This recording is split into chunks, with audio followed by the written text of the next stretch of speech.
নমস্কার, আমি আরশিয়া বিশ্বাস।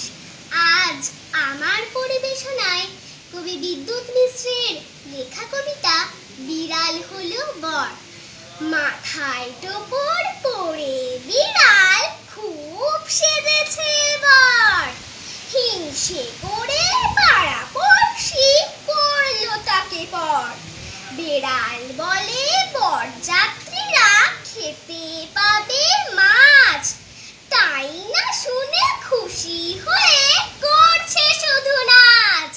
বাদ বিবাদ সব ভুলে তারা বলছে শোনো ভাই, আজকে থেকে বন্ধু আমরা, ঝগড়া ঝাঁটি নাই। বরযাত্রী তো যাবো সবাই,